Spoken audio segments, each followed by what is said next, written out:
Hello everybody, welcome to our survival news covering, this episode anyway, covering January 10th to January 16th, 2025. We have a number of little news updates from various survival games in today's episode, so get comfy and let's get into it. Our first update comes from Wildcard with Ark. Sadly, no news about Ark 2, but we do have their 2025 and kind of beyond, really, roadmap for Ark Survival Ascended. Obviously, Extinction was their latest release, but they have released their map here. We can see they're planning to bring some stabilization. We'll see, right? It's Wildcard and Ark, we'll see. Updates for, engine updates, basically, as well as content updates. We're going to be seeing Ragnarok, in theory anyway, in April 2025, Valguero in August of 2025. In November, we're looking at Lost Colony, and then in 2026, they will bring us Ark Genesis Part 1, and then in August of 2026, Genesis 2. December 2026, we're looking at Fjordur, one of those fan-made maps that they then made official, basically. And then there's two more as well. We have Crystal Isles and Lost Island, which are still to be determined. Now, again, this is Ark, right? This is Wildcard, so definitely take these dates with a grain of salt. But that is their roadmap. Very curious to see, obviously, when Ark 2, if we're going to get any news about that, because clearly, we know what's going on apparently with Survival Ascended, but considering they're supposed to be making a sequel, kind of wondering when they're fitting that in, that all that work in there. Now, aside from that, when out of Top Lit's production, we can see here the Space Rocket Games developers are making this kind of frozen wasteland called Permafrost. And on January 14th, they gave us a little bit of an update on what to expect from the game. One of those being that you are going to have a German Shepherd dog companion in the game. Initially, when the game kind of goes into early access, all he'll be able to do for you is carry items, some additional items, just to kind of allow you to carry a little bit more as you journey through, the frozen wasteland. But in future updates, they do plan on expanding his utility. So in the future, he'll be able to do things like warn you of the dangers out there, help you find loot, reveal resources that might be hiding in the snow, as well as guide you through the environment. So kind of cool. Really kind of curious about that one. And they aim to make the dog a tool for survival, but also just as a reliable companion to make your travels a little less lonely. So Permafrost, I don't think that's out yet, but definitely have an eye on this game. Looks pretty fun. So, Sons of the Forest finally has a new update. It's been a little bit, but they're still showing the game some love. On January 15th, the devs gave a little update on quite a few new actual buildable items. Really exciting. You can now build rafts. There are 3 different buildable rafts. They come with a mooring post as well, so you can kind of dock them somewhere. So just to travel out in the ocean a little bit better. They've also, I think, from what I can recall anyway, they have kind of extended the boundaries of the world, so you can go and explore the ocean a little bit more to your danger, I guess. Aside from the rafts, they also now have holders for the Night 5 and the glider, so you can you don't have to have that just sitting out there or in your backpack. You can just put it in the little glider for whenever you may need it. There's also a really kind of new and interesting procedural defensive wall placement system that they have now, where basically you can set out this blueprint for a wall, defensive wall, and then Kelvin will go ahead and start building that wall for you, so you can just kind of keep at it, let him have build as needed, and you can just do what you want, basically. So, you can go explore while he's out there making your base a little bit safer. So really excited to play with that myself. Can't wait to see, how it works, basically.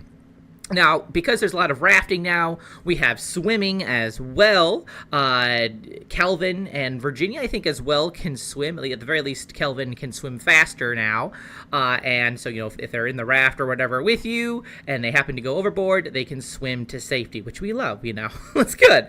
There's I don't know if you guys have seen, but Steam has started some game recording functionality, and the devs have basically kind of supported that with Sons of the Forest. So if you do use Steam game recording, that should be hopefully a little bit more smoother for you now with this particular game.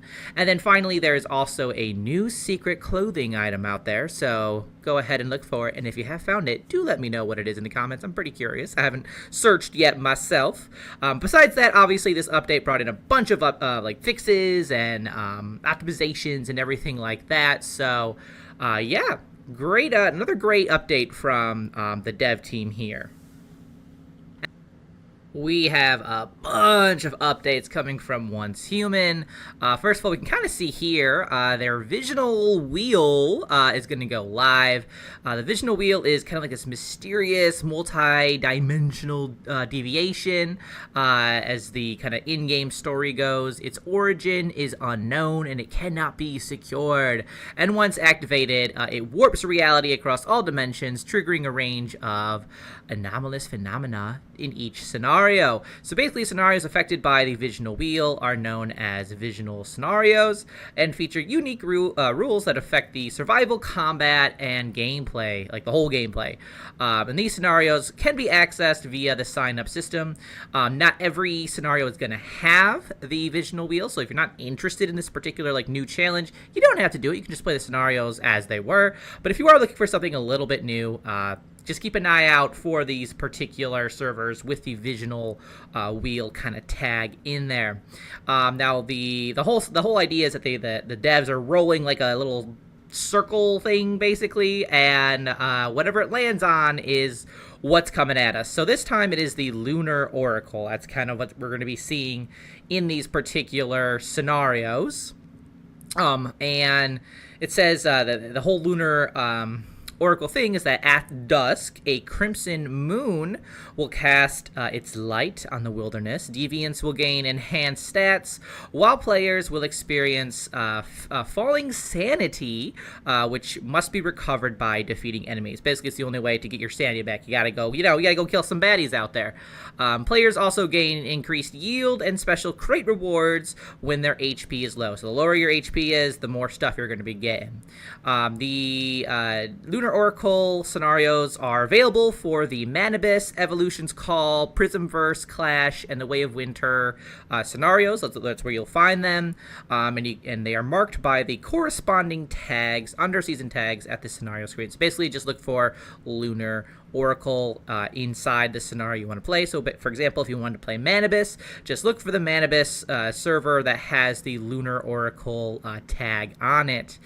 Now, we have even more information about the Lunar Oracle, what we can expect. Basically, when we are, there's this mechanic called lunacy. So when we're outside of our territories, lunacy causes us to steadily lose our sanity, like I'd mentioned before, down to a minimum of 20%. It also greatly reduces our sanity recovery rate. Basically, like I said, requiring you to defeat enemies to recover that sanity. Now, lunacy also grants us a resource acquisition that grows stronger as our HP also goes down. And during the kind of Lunar Oracle stuff here, we are going to be earning Lunar Whispers. That's kind of like the in-game currency for this, by defeating enemies and participating in various game modes. When we have lunacy, and we have basically the lower our HP is, the more Lunar Whispers we can gain. So if we kill like an enemy with like full health, we'll get like, we'll just say like 5, but if we're like at like 15 health or something, we might get like, I don't know, 50 or something. I'm just throwing numbers out here, but that's kind of the idea there. Lunar Whispers are time limited and must be used before they expire, so keep that in mind. If you get them, go spend them. Now, if you die, the Crimson Moon will grant you a blessing that protects you from lunacy during the current Lunar Oracle. So you'll also lose a certain quantity of Lunar Whispers based on your sanity level at the time of death.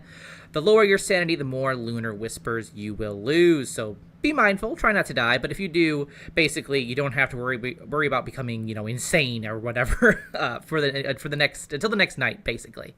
When infected lunacy, we can see the world's true form, as they say, allowing us to discover hidden oracle crates in settlements and more deviated plants as well in the wilderness. Gathering resources in the wilderness will carry the chance of triggering deviant attacks, so be careful if you are going to go harvest out there, because you could be attacked. So with that, kind of adding on to that, deviants in the wilderness will go berserk, growing more aggressive, dealing increased damage, and there's also going to be unique elite enemies that will appear in settlements, so watch out for those guys. As for the oracle crates, they will be in settlements, and they can be unlocked using a certain number of lunar whispers. So these crates come in different grades, each requiring, like I said, a different amount. Obviously, the more advanced or more special or legendary, whatever you want to use those terms, the crate is, the more whispers you're going to need to unlock them. Now, inside each crate, you'll find exclusive formulas that will significantly enhance your abilities. Oracle crates also contain mods with the lunar suffix, which could potentially help you in a specific lunar kind of event. You'll also get lunar animal skins, unique animals, and lunar oracle morphed deviations. So, good times with that. They encourage you to match around, like mix and match your gear for these specific events, just to get the most out of it, and increase your chances of surviving. And for those who are playing the PvP mode, the Prime War or Stronghold Conquest, if one of those events is started during a lunar oracle, the game mode will also be affected by the vision and lunacy. If a Chaos Weaver descends during a lunar oracle, the region will be affected by both the lunar oracle and the blizzard or volcanic storm. So if you're playing PvP, keep that in mind.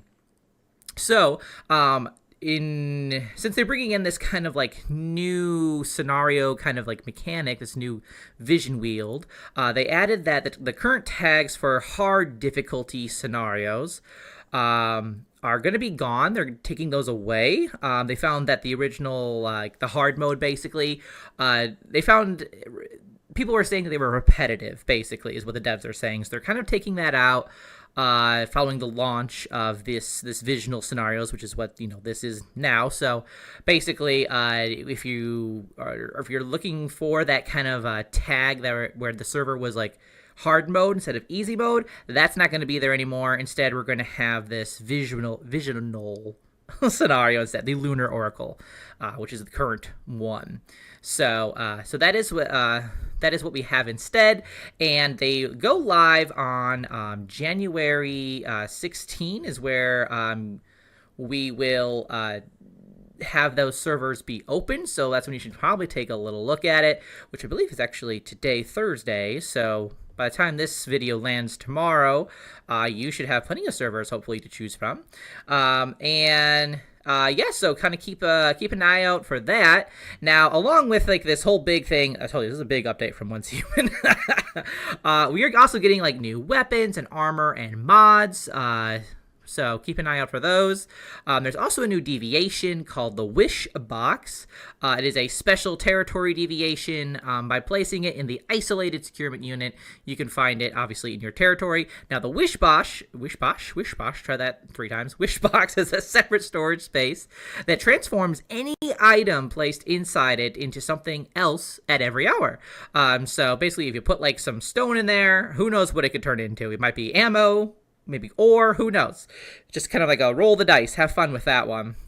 So if you want a wish box, you can purchase them at the Stellar Planula shop or obtain it from those pesky little morphic crates that are out there. And keep in mind, too, that only the owner can interact with the wish box, and when the wish box is discarded, any item stored inside of it will be cleared. So be careful. Make sure you take out whatever's in there before you pick it up, basically. Now, controversial to some, perhaps. I honestly don't really give a crap, but they also have a new gender conversion little item thing. If you build a floor mirror in your territory and interact with it, you can enter the character creation screen and choose other genders in the top left corner. You do need a metamorphosis token to basically change genders. That's the whole thing, is that it allows you, if you're playing like a female avatar, you can go to a male avatar. If you're playing a male avatar, you can go to a female avatar. You can do whatever you want. If you just, if you just need that metamorphosis token, and you can get that, I think the first one that you can get, which is kind of like free, although it's not really free, you can find it at the shop, capital S, with 1 energy link. And from that, I think you may have to purchase it or make it or something beyond that, but you get one kind of in a way free, because 1 energy link, that's basically free, let's be honest. So that is a thing now, if you want to take advantage of that. And then finally, they are talking about their spring festival event, just around the corner. It's not out just yet, but it's going to basically bring a lot of new events and gifts. We'll be able to unlock over 10 cosmetic and furniture items, 2 exclusive deviations, and 3 spring festival recipes, all for free. And there are also more than 10,000 star crumbs waiting to be earned.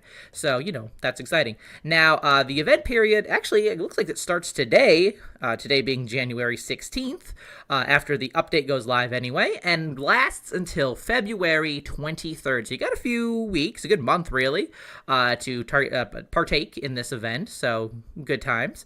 It says to go to Spring's Invitation, log in every week to earn cosmetics, unlock Spring Festival dishes to bring you good luck on your journeys. There's some of the other kind of like highlights of this event. There's the Wild Wish Party, where there's like this Wishland Party Island, has like a festive new look for the Spring Festival. There's Eternaland Carnival crates, plus a new and challenging Carnival parkour event. So if you like parkour, go have fun with that. Wacky Racing is another event. It says, spring is a season for laughter and travel. Under the influence of the Lunar Oracle, vehicles in the event seem to move even faster. Gather your friends, embark on an open world racing spree. So basically the racing that they have, your cars are your trucks, your Jeeps, your motorcycles, you're all gonna be going real fast. So be careful out there, buckle up. And there's also a Lunar Oracle Dungeon challenge, which basically is a quick taster of combat under the influence of the Lunar Oracle. Not a bad way to kind of test it. If you want to partake in the Lunar Oracle, you can get a little taste of that to see how you do, what it's all about. There's also a Spring Festival Lucky Painting, where you collect Spring Festival themed outfits to unlock the New Year's painting, decorate your home, and get a Spring Festival lucky bag. And obviously there's also daily gifts. Another new thing that they have brought a change is teleportation. Teleporting back to a campsite, your territory, or a teammate's territory now share like a unified cooldown timer. They've also added a new item, anti-blockage capsule, and then when used, it resets the cooldown for teleporting back to a campsite, your territory, or a teammate's territory. So basically allows you to immediately teleport if needed. The item has a chance of being found in medicine boxes in the wilderness, so stock up on those if you're really tired of having to wait for that teleportation cooldown to go down to 0. Now, the cooldown for teleporting back to a campsite, your territory, or a teammate's territory will now be reset after taking part in public crisis events, including Where Does Disco Go?, The Dark Side, Dig to Hell, Paradise Lost, Operation Chiron, Fatal Signal, Battleship Blockade, Fishing, and Close Encounter Dakini. So basically, when you finish those events, if you did have like a teleportation cooldown, it'll go bye-bye, and you can immediately teleport where you need to go. So that could be very helpful for you. And then finally, in dungeons, they have added a hidden loot crate to every securement silo that can be opened with controllers. So when you're doing like a securement silo, basically keep your eye out for mysterious deviations. They will keep like spawning over and over again. Defeat them all, and they will reveal a hidden loot crate containing mods, weapons, energy links, or Stardust source. So that's another kind of thing to keep an eye on, I guess, when you're doing those particular dungeons. But that's it for Once Human. It's a huge update. I'm exhausted. Enshrouded has teased a little bit of what to expect in their update 5. Now, Enshrouded has been doing, first of all, they had just an amazing launch, but also, their updates have been also just great and full of content. And it sounds like update 5 is going to be no different. While we might not get maybe like a new land, although who knows with them, right? They're crazy. They get stuff out pretty fast. They are bringing first-person building mode. I guess they received like a lot of requests for this, that you can, when you're in building mode, you can adjust your camera to enter first person, allowing you to have more, precision building, so you can very easily see, where you're putting each specific block. So if that's something that your builders out there, I know you're out there, you guys are building amazing things, that might be some welcome news just to have, some better control over the building system. And obviously there's a lot more coming in Update 5. I can't wait to see what else is in store. Enshrouded, gotta love it. Sengoku Dynasty has a tiny little update, more of like an announcement that I guess they're really proud of, which they should be proud of. They announced that they have, on January 16th, that is, they announced that they have now over 100,000 followers on Steam. And considering that this game hasn't gotten quite as much attention as like Medieval Dynasty, that's a great accomplishment. So congratulations to Sengoku Dynasty for that.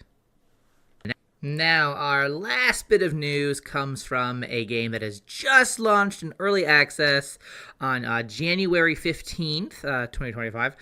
Aloft is what it's called. Funcom is the publisher behind this game, with Astrolabe Interactive Inc., the developing team for this. It sits currently as in January 16th, the day after it was released in early access, at a mostly positive reviews. Has over 200 reviews on Steam right now, and like I said, just released into early access.